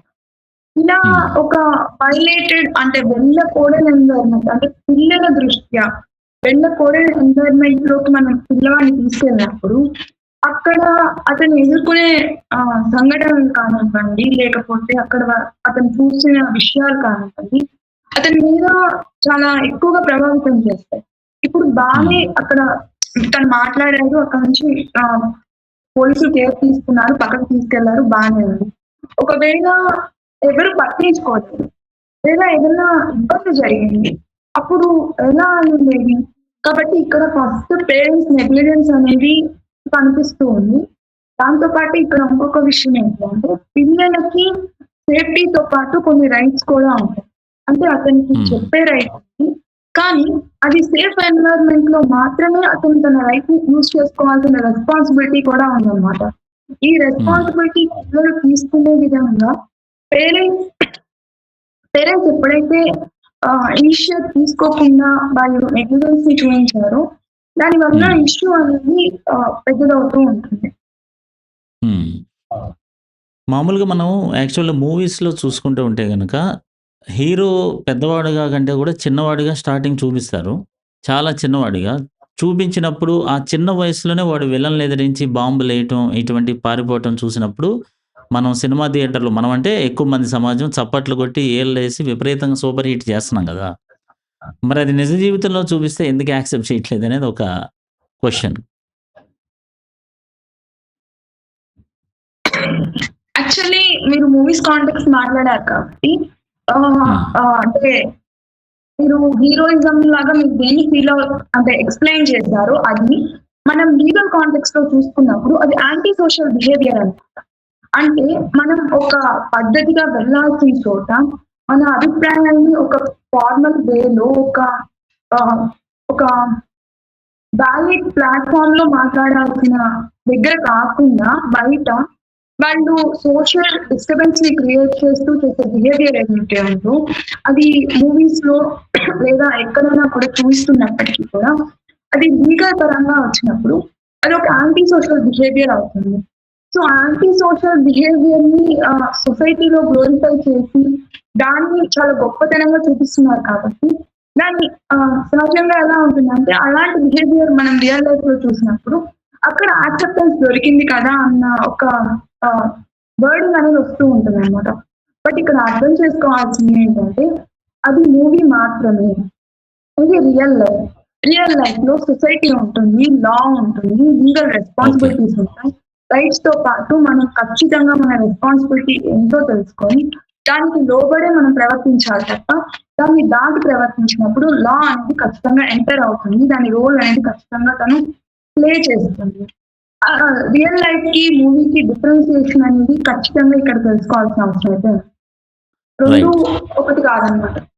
హ్మ్. రిష్ కుమార్ గారు ఇప్పుడు పేరెంట్స్‌ది ఏదైతే రాజకీయ భావజాలం ఉందో అంటే పొలిటికల్ ఏదైతే ఇంట్రెస్ట్స్ ఉన్నాయో అది పిల్లలపై అంటే ఇంప్రెషన్స్ చూపుతాయి కదా జనరల్‌గా. అంటే పేరెంట్స్ ఒక పార్టీని అభిమానిస్తుంటారు. ఒక పార్టీని జనరల్లీ ద్వేషిస్తూ ఉంటారు. ఓకే. సో, అవి యాజ్ ఇట్ ఈస్‌గా పిల్లల మీదకి వెళ్తే చిన్న వయసులో వెళ్తే ఎలాంటి ఇంప్రెషన్స్ ఏర్పడతాయి చైల్డ్‌హుడ్ ఇంప్రెషన్స్ అనేది? చాలా మంది సైకాలజిస్టులు పిల్లలకి టైం ఇవ్వాలనే కాంటెక్స్ట్ లో ఎక్కువ చెప్తుంటారు. పిల్లలకి టైం కరెక్ట్. ఇవ్వడం అనేది చాలా ఇంపార్టెంట్ అంటారు. కానీ హ్మ్. ఏ విధమైన టైం ఇస్తున్నాం అనేది ఈవెన్ మోర్ ఇంపార్టెంట్. ద దానికంటే క్వాలిటీ టైమ్. చాలా ఇప్పుడు టైం ఇవ్వాలని వాళ్ళకుండే స్ట్రెస్ అంతా తీసుకొచ్చి వీళ్ళ మీద రుద్దితే అది ఇంకా ప్రమాదం. హ్మ్. వాళ్ళకుండే గోల్స్ అన్ని వీళ్ళ మీద రుద్దితే అది ఇంకా ప్రమాదం. ఓకే. వాళ్ళకి తెలియదు. ఇప్పుడు వాళ్ళ ఫ్యామిలీలో ఎవరైనా కరెక్ట్ గా ప్రభుత్వాన్ని ప్రశ్నించలేదనే విధానాన్ని వీళ్ళ మీద ఇతని మీద రుద్దారనుకోండి, అది ఈ హ్మ్. విధమైన రిజల్ట్ రావచ్చు. హ్మ్. వాళ్ళకుండే కొన్ని యాంగ్జైటీ ఇష్యూస్ ఉంటాయి పేరెంట్స్. లేదంటే ఓకే. వాళ్ళకి రకరకాల ప్రాబ్లమ్స్ ఉంటాయి. ఇవన్నీ కూడా వాళ్ళ మీద రుద్దటం అనేది కరెక్ట్ కాదు. ఇప్పుడు డిఎస్సిలో సైకాలజీ సబ్జెక్ట్ ఉంటుంది. ఎందుకు సైకాలజీ సబ్జెక్ట్ మీరు అర్థం చేసుకొని మీరు హ్మ్. పిల్లలతో ఎలా ప్రవర్తించాలి అనేది ఆ పర్పస్ లో సైకాలజీ సబ్జెక్ట్ అనేది డిఎస్సిలో వాళ్ళకి పెడతారు. అంటే సైకాలజీ కూడా ఒక టాపిక్ సబ్జెక్ట్ అనేది ఉంటుంది. దాని పర్పస్ టీచర్స్‌కి ఏంటంటే కంపల్సరీ. హ్మ్. టీచర్స్ కి అవసరం. ఎందుకంటే హ్మ్. పిల్లవాడు సైకాలజీ అర్థం చేసుకోవాలి. మీ సైకాలజీ ఎంతవరకు వాళ్ళ మీద అప్లై చేయాలి, ఏ విధంగా అప్లై చేయాలనేది ఉంటుంది. అలానే పేరెంట్స్ కూడా వాళ్ళతో టైం ఇవ్వాలంటే ఏ విధమైన టైం ఇవ్వాలి, ఎట్లాంటి టైం ఇవ్వాలనేది కూడా చూసుకోవాలి. ఆ విధంగా హ్మ్. వాళ్ళ యొక్క ప్రభావాన్ని వీళ్ళ మీద రుద్దటం, వాళ్ళ లైఫ్ లో ఇది సక్సెస్ అవ్వలేదు, నా నా కొడుకుకి నేను లైఫ్ లో క్రికెటర్ అవ్వలేదు, తను పుట్టిన నుంచే హ్మ్. అంటే మనం ఇన్‌స్టాగ్రామ్ లో, యూట్యూబ్ లో వీడియోస్ చూస్తుంటాం. ఇంకా నడవడు ఆ పేడలు కట్టేస్తారు కాళ్ళకి. హ్మ్. హ్మ్. ఇంక నడవడు. ఎందుకంటే నా లైఫ్ లో నేను నవ్వలేకపోయినా ఇతనైనా చేయాలని. అతను కొన్నాళ్ళకి ఏమైతది ఇంట్రెస్ట్ ఉండదు. క్రికెట్ మీద ఇంట్రెస్ట్ హ్మ్. పోతది. మీరు సచిన్ టెండూల్కర్ యొక్క సన్ మీ బెస్ట్ ఎగ్జాంపుల్. ఓకే. తనలాగే నా కొడుకు కూడా అవ్వాలని విపరీతంగా ఒత్తిడి చేశాడు. కాబట్టే అంత సక్సెస్ కాదు. హుహు. ఇంట్రెస్ట్ అనేది ముందు దూకుతాం, తర్వాత ఇంట్రెస్ట్ క్రియేట్ అవుతుంది. అలాగే ఓకే. పిల్లలకి ఏది నచ్చితే అందులో దూకనివ్వాలి. దూకిన తర్వాత అందులో ఇంట్రెస్ట్ క్రియేట్ అవుతది. అందులో రాంగ్ ఉంటే రాంగ్‌ని కమ్యూనికేట్ చేయాలి. లేదంటే పిల్లలు చిన్న ఏజ్ ఉంటది. అటువైపు నుంచి పాజిటివ్ వైపు మనం టర్న్ చేయాలి. ఆ నెగెటివ్‌ని చెప్పాల్సిన అవసరం కూడా లేదు. ఏదో హ్మ్. ఒక పిల్లవాడు తప్పు చేస్తున్నాడంటే ఇది నెగెటివ్, ఇది రాంగ్, ఇది చేయకూడదని చెప్పాల్సిన అవసరం లేదు. ఏం కావాలి? హ్మ్. పిల్లవాడికి ఏం కావాలో దాని వైపు వెళ్తే బెటర్. అలా ఓకే. వాళ్ళకుండే ఏవైతే ఇవుంటాయో, వాళ్ళకుండే కోరికలు ఏవైతే ఉంటాయో వాటిని వీళ్ళ మీద రుద్దటం. వాళ్ళకి ఏదో ఒక రాజకీయ పార్టీ ఇంట్రెస్ట్ ఉండొచ్చు. వాళ్ళ యొక్క ఐడియాలజీతో ఆ పార్టీ వాళ్ళకి నచ్చింది. అది హ్మ్. అందరికీ నచ్చట్లేదు. అది పిల్లవాడి మీద రుద్ది పొలిటికల్ గా ఏముంటదంటే ఈవెన్ ద పాలిటిక్స్ లో కూడా చూడండి, చిన్నపిల్ల వాళ్ళతో చెప్పిస్తే మీకు వైఎస్ఆర్ గవర్నమెంట్ లో ఉండేటప్పుడు వైఎస్ఆర్ జగన్మోహన్ రెడ్డి పైన అతను 8th క్లాస్ వాళ్ళకి ట్యాబ్లు ఇచ్చావు. ట్యాబ్లు ఓకే. ఇస్తే అంటే ఇంత ట్యాబ్స్ ఇస్తే ఆ ట్యాబ్లు అదే పిల్లలు ఏం చేశారు, ఒక వీడియో తీసి ఇదిగో మేము ట్యాబ్ వాడుతున్నాం, గేమ్స్ ఆడకూడదని నువ్వు చెప్పావు జగన్మోహన్ రెడ్డి, మేము ఆడుతున్నాం, నువ్వేం చేసుకుంటావో చేసుకో అనే వీడియోలు 8th క్లాస్ పిల్లవాళ్ళు ఇలా వీడియోలు పెట్టడం లాంటివి చేశారు. ఇలాంటిది ఏమైతుంది, బికాస్ అది యువతల వాళ్ళు చూసేటప్పుడు ఏంటంటే జగన్మోహన్ రెడ్డి ఇంత చిన్న పిల్లవాడు కూడా కేర్ చేయట్లేదు, ఇంత చిన్న పిల్లవాడు కూడా పట్టించుకోవట్లేదు, నీ హీనం అంటే అవతల వ్యక్తి రాజకీయ నాయకుడిని, అవతల ఆపోజిట్ పార్టీలో ఉండే వాళ్ళని చిన్న పిల్లలు కూడా కేర్ చేయట్లేదని హీనంగా అతను చూపించే ప్రయత్నంలో చిన్న పిల్లలు వాడే ప్రయత్నం కూడా చేస్తుంటారు. మెజారిటీ చూడు చిన్న పిల్లలతో అవును, చిన్నపిల్లడికి కూడా తెలుసు నీ గురించి, లేకపోతే చిన్నపిల్లడు కూడా నిన్ను కేర్ చేయట్లేదు ఇట్లా మాటలైతే మాట్లాడతారు. అంత హీనంగా నేను చూస్తున్నారు అనేది నీ స్థితి ఇది అనేది అవతల వాడికి తెలియజేసేలా మాట్లాడించే ప్రయత్నం చేస్తారు. ఈ మధ్య కాలంలో కూడా ఈ పవన్ కళ్యాణ్ డైలాగ్ ఉంటుంది చూడండి, నిన్ను అతాప కాలంలోకి తొక్కేస్తా అనేది జగన్మోహన్ రెడ్డి కాదు, వైఎస్ఆర్ ఉండే పిల్లలు కూడా పవన్ కళ్యాణ్ మీద డైలాగ్ వేసే విధంగా కూడా వీడియోస్ ఉన్నాయి. ఎందుకు, బికాస్ చిన్న పిల్లలతో చెప్పేటప్పుడు ఎక్కువ కమ్యూనికేట్ అవుతుంది. ఇక్కడ ఇప్పుడు చూడండి, ఇదే నిన్న జరిగే సిచ్యువేషన్ లో చూడండి, చాలా మంది మాట్లాడారు ఆ విషయం గురించి, చాలా మంది మాట్లాడారు, ఇన్స్టాగ్రామ్ లో పెట్టారు, ఈ ఎస్ఎఫ్ఐలు అలాంటి వాళ్ళు మాట్లాడారు, అందరూ మాట్లాడారు. కానీ ఈ పిల్లవాడు మాట్లాడితే ఎక్కువ హైలైట్ అయ్యింది, బికాస్ పిల్లవాడు మాట్లాడితే ఎక్కువ హైలైట్ అవుతుంది, మీడియా అటెన్షన్ ఎక్కువ. అది అపోజిషన్ వాళ్ళు వాడుకున్నారని చెప్పట్లేదు, అలా కూడా హైలైట్ చేసుకునే ఇది ఉంటది. చిన్నపిల్లలు మాట్లాడే, ఇంకా చిన్నపిల్లల కంటే అదే చిన్నపిల్లల్లో ఫీమేల్ మాట్లాడితే ఇంకా హైలైట్ అవుతుంది మేల్ కంటే. ఇప్పుడు అబ్బాయి కాబట్టి ఇంకా ఫీమేల్ మాట్లాడితే ఇంకా హైలైట్. సో ఇలా ఈ విధమైన సిచ్యువేషన్స్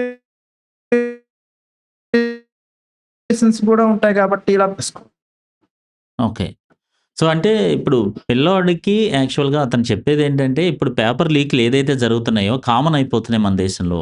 ప్రతి చోట, ప్రతి రాష్ట్రంలో పేపర్ లీక్‌లు అనేది జరిగిపోతున్నాయి. కానీ గవర్నమెంట్ దగ్గర నుంచి ఎటువంటి బాధ్యతాయుతమైన స్పందన లేదు. సో ఇప్పుడు మా అమ్మ, నాన్న పేపర్ లీకుల్లో బాధితులుగా ఉన్నారు. రేపొద్దున నేను పెరిగి పెద్దయిన తర్వాత నేను కూడా పేపర్ లీకులకి బాధితుడిగా మారకూడదనేదే నా యొక్క ఆవేదన అనేది చెప్తున్నాడనమాట. సో అంత భవిష్యత్తును ఆలోచించి అతను చెప్పే అంతటి పరిణతి చెందిన మెచ్యూరిటీ వ్యాఖ్యలుగా మనం చూడొచ్చా? లేకపోతే ఏదో ప్యారెట్ వర్డ్స్ లాగా, చిలక పలుకుల్లాగా మనం బై హార్ట్ చేసిన పలుకుల్లాగా మనం చూడొచ్చా దీన్ని?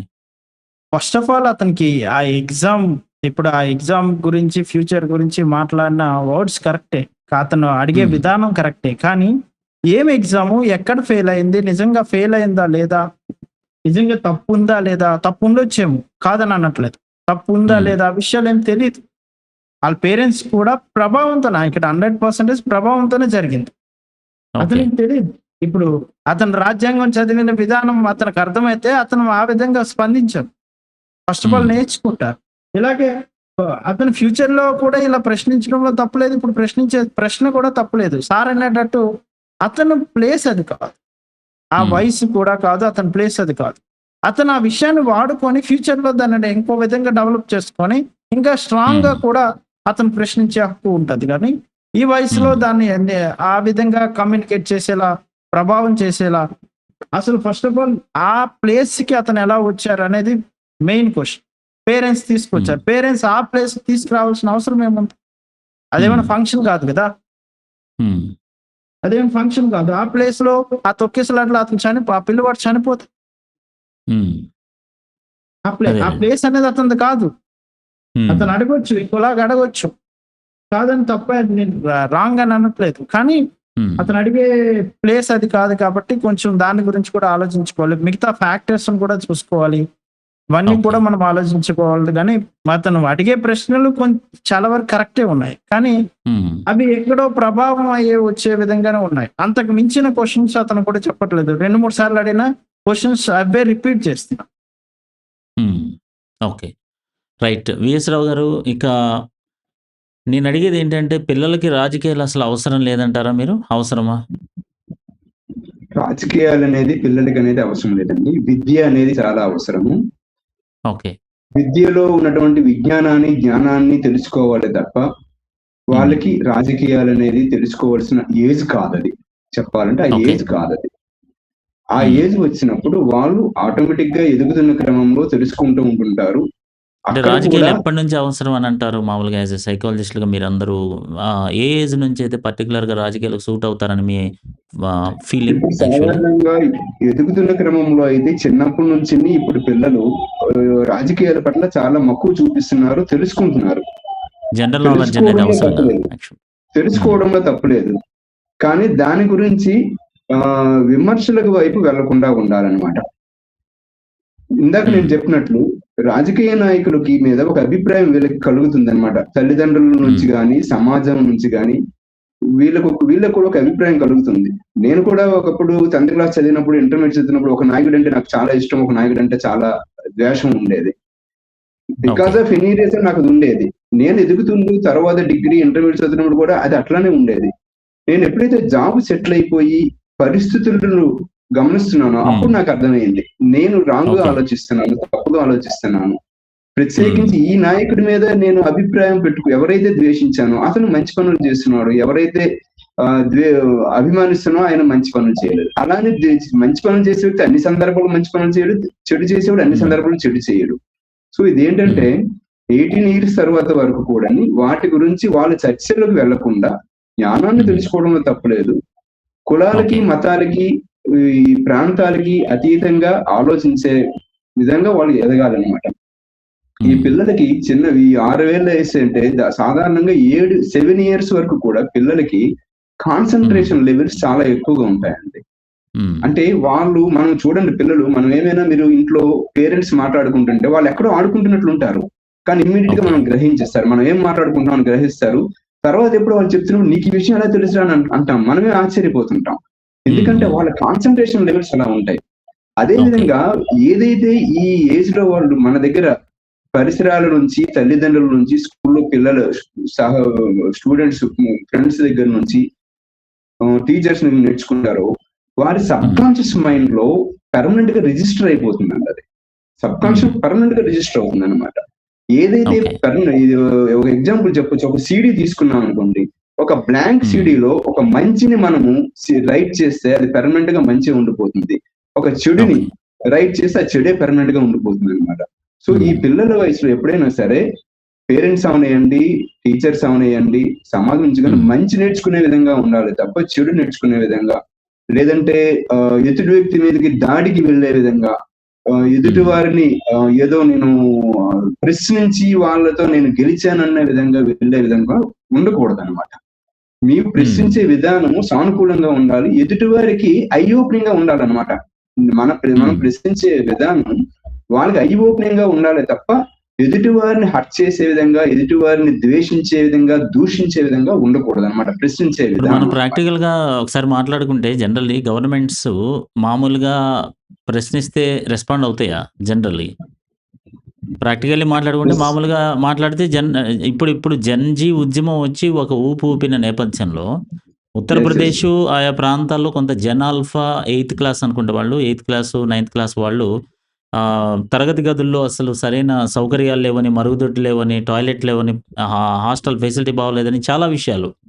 టీచర్లు హ్మ్. లేరని, రిక్రూట్‌మెంట్‌లు కాలేదని, ఉత్తరప్రదేశ్‌లో జనాల్ఫా వాళ్ళందరూ ఒక ఉద్యమం చేస్తే అప్పటికప్పుడు అక్కడ సీఎం పట్టించుకొని ఇమ్మీడియేట్‌గా హ్మ్. రిక్రూట్ చేయటం గాని, లేపోతే ఫెసిలిటీస్ కానీ కొంత ఒక 50% కదిలారు యాక్చువల్‌గా. రైట్? యెస్. యెస్. సో, అలాంటి సందర్భాల్లో మనం సున్నితంగా ప్రశ్నించుకుంటూ మామూలుగా మనము న్యూట్రల్‌గా వెళ్ళేటటువంటి పరిస్థితులుంటే, నిరసన అనేటటువంటిది, ధర్నా అనేటటువంటిది ఒక పిల్లవాడు తనకున్న ఫెసిలిటీస్ లేవు అని చెప్పేసి ఆ వ్యవస్థని తెలియజేయటం. ఐ మీన్ ఒక శాంతియుతమైన ధర్నా, నిరసన చేసేటటువంటి పరిస్థితి ఉంటుంది గదా! మామూలుగా. అవునండి. ఇప్పుడు ఆ ప్రశ్నించే విధానం ఏంటంటే, ఎదుటి వ్యక్తిని అటాక్ చేసే విధంగా ఉండకూడదు. ఓకే. ఎదుటి వారికి ఆహ్, వాళ్ళని ఒప్పించే విధంగా ఉండాలి. మీరు ఆ హ్మ్. ధర్నాలో కాకుండా మీడియా దగ్గరికి వెళ్లి లేదనుకుంటే మీడియా దగ్గరికి వెళ్ళనియండి. మీడియా వాళ్ళ దగ్గరికి వీళ్ళ ప్రాబ్లమ్స్ చెప్పండి, లేదంటే వాళ్ళ డిస్ట్రిక్ట్ కలెక్టర్ దగ్గర ఎవరి దగ్గర వెళ్ళి వాళ్ళ ప్రాబ్లమ్స్ చెప్పండి, పరిష్కారాలు అయ్యే అవకాశాలు ఉంటాయండి. పరిష్కార మార్గాలు ఉంటాయండి. పరిష్కార మార్గాన్ని మనం వెతుక్కొని వెళ్ళాలి అనమాట. ఎప్పుడు ఇది కూడా 6 ఏళ్ల పిల్లోడికి నేను యాక్చువల్‌గా మీడియాతో మాట్లాడుతున్నప్పుడు మొదటి తోట నా మీద నుంచే తీసుకెళ్ళు, ఏం ప్రాబ్లమ్ లేదు అన్నాడు కదా! వాడేమి వాళ్ళని అంటే కించపరచలేదు కదా! ఇప్పుడు కాపోతే రిజైన్ ఇప్పుడు చేయాలని ఆయన అన్నాడు. హ్మ్. అంటే వాడికి నేను తెలీదు చదువుకునే తోట క్రమంలో ఏంటో. ఆ! యెస్.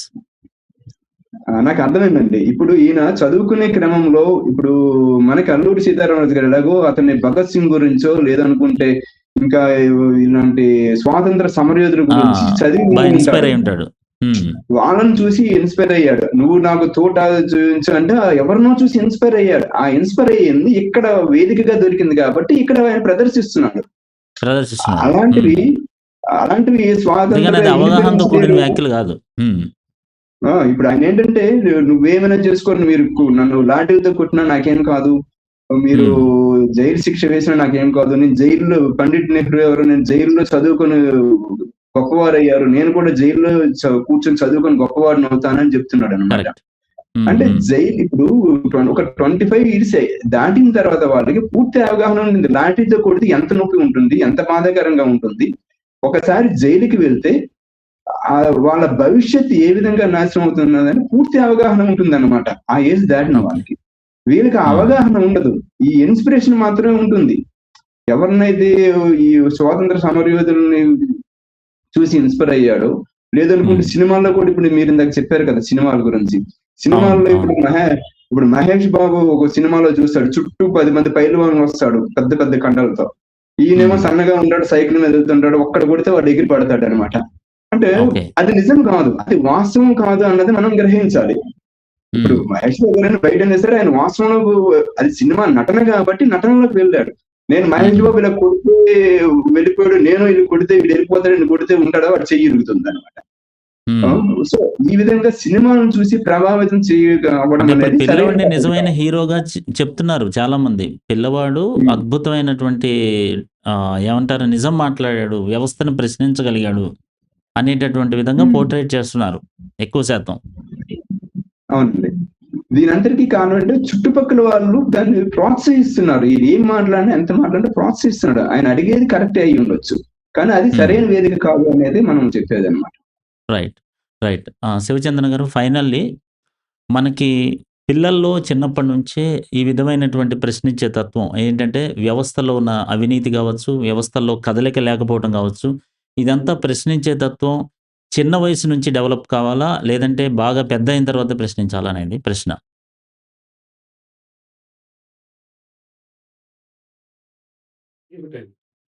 మ్యూట్ అయింది మీ వాయిస్ ఒక్కసారి అది ఆన్ చేయండి. మీ వాయిస్ వినపట్లేదు చందన గారు నాకు. హలో! ఆ! ఇప్పుడు వినిపిస్తుందా? రైట్. రైట్. Continue please. ఆ!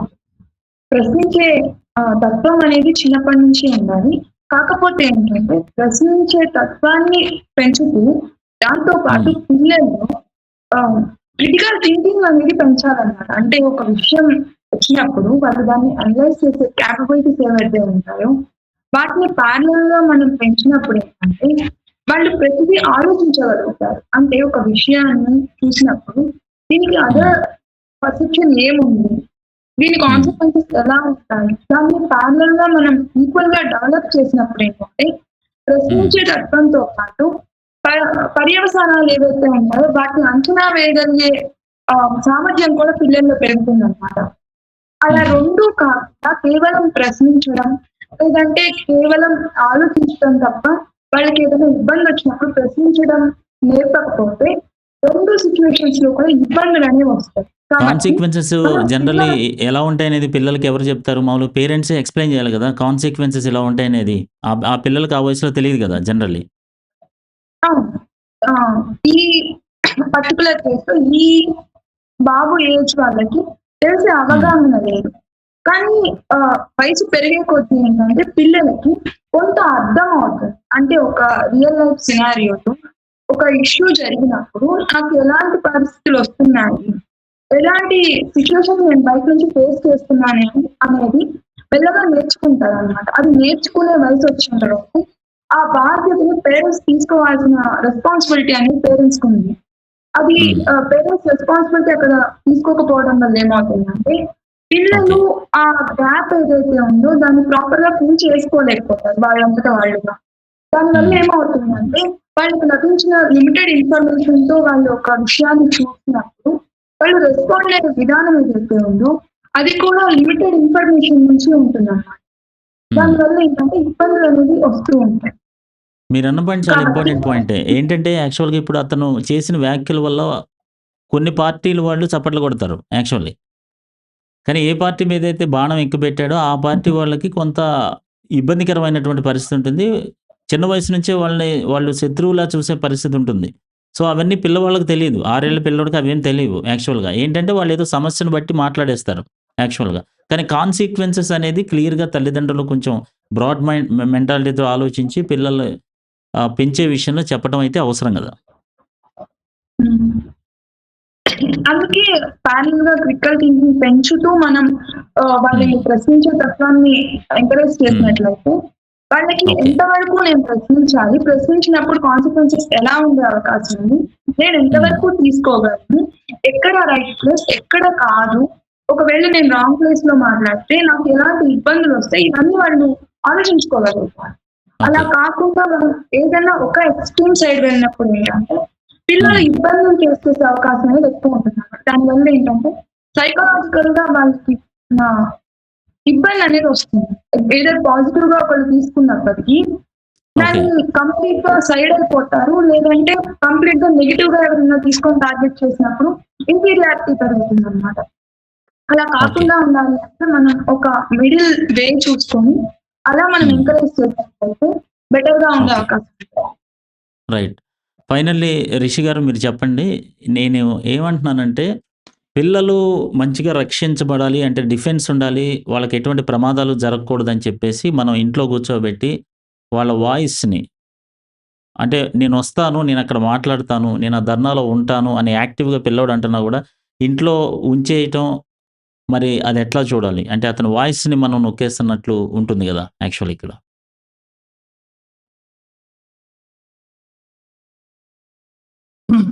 ఇది కాదు. ఫస్ట్ ఆఫ్ ఆల్ ఒక లెర్నింగ్ అనేది ఒక స్టెప్ బై స్టెప్ బేసిక్ నుంచి స్టార్ట్ అవ్వాలి.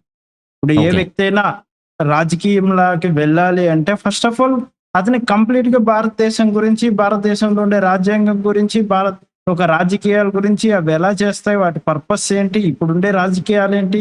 వాటి యొక్క లైఫ్ స్టైల్ ఎలా సారీ వాళ్ళ యొక్క విధానం ఎలా ఉంది? అంటే సారీ ఫర్ ఇంటరప్షన్. యాక్చువల్లీ చాలా పెద్ద పొలిటీషియన్‌లకే మీరు చెప్పినవేమి తెలీదు ఇప్పుడు పరిస్థితుల ప్రకారం. హ్మ్. డబ్బుంటే రాజకీయం అనేటటువంటి పరిస్థితులు ఇప్పుడున్నాయి ప్రెజెంటు యాక్చువల్‌గా. హ్మ్. హ్మ్. ఉన్నాయి. కాదని అనట్లే. డబ్బుంటేనే ఇప్పుడు రాజకీయం ఉండాలి అంటే డబ్బు లేనోళ్ళందరూ రాజకీయం చేయకూడదని కాదు కదా! కాదు, కాదు. అట్లా అని కాదు. చాలామంది హ్మ్. నేను చెప్పేదేంటంటే కొంత ఆ! ఇప్పుడున్న కాంటెంపరరీ అదే పాలిటిక్స్‌లో ఫస్ట్ అలాంటి పరిస్థితులు ఫస్ట్ ఆఫ్ ఆల్ ఉన్నాయంటున్నాను. రాజకీయ నాయకులు అందరూ కూడా చిన్నప్పటి నుంచి డబ్బులు లేవు. ఉండే వాళ్ళందరూ డబ్బులు వెళ్ళలేదు. 2 ఎకరాలతో స్టార్ట్ అయిన అవును. చంద్రబాబు నాయుడు రాజకీయ నాయకులు ఫస్ట్ నుంచి రాజకీయాన్ని డబ్బులుండి ముందుకు వెళ్ళలేదు కదా! యెస్. యెస్. చాలా మంది అలా ఉన్నారు. అలా చాలా కరెక్ట్. మంది ఉన్నారు. డబ్బులు లేని వాళ్ళు కూడా చిన్నప్పటి నుంచి స్టార్ట్ అయ్యి హ్మ్. నేర్చుకొని రాజకీయంలో చిన్న చిన్న విషయాల్లో ఎదిగి అక్కడ స్కూల్ లెవెల్‌లో వాళ్ళు లీడర్‌లుగా మారి, తర్వాత కాలేజ్ హ్మ్. లెవెల్‌లో లీడర్స్‌గా మారి చిన్న చిన్న ఆహ్, ది ఒక స్టెప్ బై స్టెప్ వాళ్ళు ఎదిగే వాళ్ళు కూడా ఉన్నారు. డబ్బు ఓకే. ఒక్కటే ఉండటం వల్లే బెటర్ రాజకీయ నాయకులు అవుతారనేది ఎక్కడ అట్లా ఏం మనం లేదులెండి.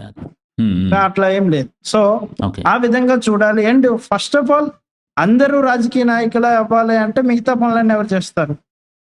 అది కూడా అంతే గదా! చూసుకోవాలి. అవును. అవును. First of all, first of all మన లైఫ్ ఇంపార్టెంట్. మన హ్మ్. లైఫ్‌లో ఏమి ఇంపార్టెంట్? ఏది ఎంత వరకు ఇంపార్టెంట్? హ్మ్. రాజకీయం అర్థం చేసుకోవాలి. ప్రతిదాన్ని మన లైఫ్ పాయింట్‌తో చూసుకోవాలి. మన లైఫ్‌ని పణంగా పెట్టేసి మన ఉద్యమాల కారులోనే దిగుతాము. పక్క వాళ్ళ గురించి ఆలోచిస్తాము. ఇలా రకరకాల వేలో ఆలోచించడం కంటే, వాళ్ళ లైఫ్ ఎంత వరకు ఉంది? వాళ్ళ లైఫ్‌లో రైట్. ఉండే లిమిటేషన్స్ అర్థం చేసుకొని ఏ లెవెల్‌లో ఉండాలి అనే దాన్ని బట్టి అతని యొక్క రాజకీయం లోకి వెళ్ళాలా? లేదా? అనేది చూసుకోవాలి. అతనికి కోర్ ఇంట్రెస్ట్ ఉంటే ఫస్ట్ నుంచి హ్మ్. స్టార్ట్ చేసుకుంటూ వెళ్ళడంలో తప్పు లేదు. కానీ ఆహ్, హ్మ్. ఆహ్, ప్రతి ఒక్క వ్యక్తి కూడా రాజకీయంలోకి వెళ్ళడం అనేది కూడా కరెక్ట్ కాదనేది నా ఉద్దేశం. అంటే అదే మరి ఉంటే 6 ఇంట్రెస్ట్ ఉంటే ఇయర్స్ వెళ్ళడం ఫస్ట్. హ్మ్. హ్మ్. హ్మ్. Life important. లైఫ్ కాంటెక్స్ట్ లో ఆలోచిస్తూ, లైఫ్ పర్పస్ లో చూసుకుంటూ, లైఫ్ లో ఏం ఇంపార్టెంట్, లైఫ్ లో ఇప్పుడు గవర్నమెంట్ జాబ్ ఉండాలి, ప్రతి ఒక్కరు గవర్నమెంట్ జాబ్లు ఇప్పించాలని అతను కూడా, ఆ అబ్బాయి కూడా అంటున్నాడు కదా. ఓకే. Government job right. ఇప్పించాలనే కాంటెక్స్ట్ లో చూస్తే అందరూ గవర్నమెంట్ జాబ్ చేస్తే మిగతాది ఎవరు చేస్తారు? రోడ్ లెవెల్ వేస్తారు, బిజినెస్ లెవెల్ చేస్తారు. అవును. అందరికి ఇవ్వడం కూడా సాధ్యపడదు. కరెక్ట్. అలాగే అందరూ రాజకీయ నాయకులు అవ్వలేరు, సాధ్యపడదు. హ్మ్. కొంతమంది ఓకే. అవుతారు, అందరూ బిజినెస్ మ్యాన్ అవ్వలేరు. మిగతా వర్కులు కూడా ఉండాలి, మిగతా కూడా చేయాలి, వ్యవసాయం చేయాలి, హ్మ్. అన్నీ కూడా చేయాలి. సో ఒక్కటే దాని హ్మ్. ఒక్కదాన్ని అవ్వాలి అనేది కాకుండా ప్రతి ఓకే. ఒక్కరికి రాజకీయం పట్ల ఐడియా అనేది డెఫినెట్ గా ఉంది. మనం ఓటు ఎందుకు వేస్తున్నాం, రాజ్యాంగం ఏముంది, ఏం చెప్తుంది, ఇవన్నీ కూడా చాలా ఇంపార్టెంట్. ఓకే. ఓకేనా? ఆ రైట్. విధంగా థ్యాంక్ మనం యూ. ముందుకెళ్ళాలి తప్ప హ్మ్. షూర్. చెప్పండి. అది ఆల్రెడీ అయిపోయింది. ఓకే. రైట్. కన్క్లూడ్ చేద్దాం. థ్యాంక్ యూ సో మచ్ చందన గారు అండ్ రిషి గారు అండ్ విఎస్ రావు గారు. సో ఇక్కడ ఎక్స్పర్ట్స్ ఒపీనియన్ ప్రకారం మనకి ఏంటంటే విషయం, ఆ బాలుడు 6 ఇయర్సే కాబట్టి ఇప్పుడు మరీ తొందరపడి రాజకీయాల్లోకి ఎంటర్ చేయాల్సిన అవసరం లేదు. అతనికి అక్కడ ఉద్యమ ప్రాంతాలు, నిరసన ప్రాంతాల్లోకి అతనికి తీసుకొచ్చి అతని యొక్క రక్షణ బాధ్యతని చక్కగా చూసుకొని ఇంట్లో ఉంచితే సరిపోతుంది. సో ఏదేమైనప్పటికీ సమస్యల గురించి మాట్లాడొచ్చు కానీ మాట్లాడే విధానం కూడా చిన్నపిల్లవాడికి నేర్పించాలి. సో అతను మాట్లాడిన సమస్యల్లో ఎటువంటి తప్పు లేదు గానీ, బట్ అతనికి ఒక పార్టీ మీద ద్వేషాన్ని గానీ, ఎటువంటి విధానంలో కల్పించకుండా ఉండే పరిస్థితులు ఉండాలి. ఎందుకంటే చైల్డ్ చాలా చిన్న పిల్లోడు అనేటటువంటి విషయాన్ని ఎక్స్‌పర్ట్స్ అండ్ సైకాలజిస్ట్స్ చెప్తున్నారు. సో మరో ప్యానెల్ డిస్కషన్‌లో మళ్ళీ కలుద్దాం. Thank you so much.